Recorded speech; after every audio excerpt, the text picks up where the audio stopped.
Okay, so it's been raining here in Houston for like the last week, making things a real pain in the ass because it's been delaying us because I've needed to get up here on the roof and install this vent flashing so that we can get the air gaps closed up so that we can get sheetrock done. So that being said, I didn't want to do sheetrock and then get these up here, and then if for whatever reason, something leaked, then I have, to deal with the aftermath of that. So it just makes more sense for me to get up here, make sure it's all tested out, make sure that I flood it with water, and make sure there's no leaks, and then do the sheetrock. So that's what I'm up here doing. We've got 2 out of the 3 done. We're on the 3rd one now, and I'm gonna show you guys how. All right, so it's not very complicated. You're gonna need a few things. Broom's not necessary. I was just up here dusting stuff off. Makes things a little easier.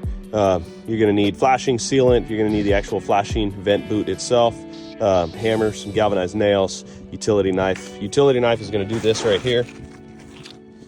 And this is an older roof, so you're gonna see these shingles already have some tears and things like that in them, but that's all right.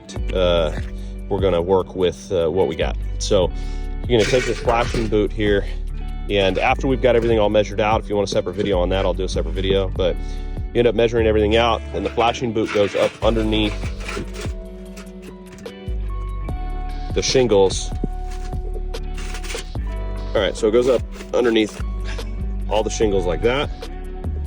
And then this one actually turned out really nice because there's no overhang down here underneath that shingle right there.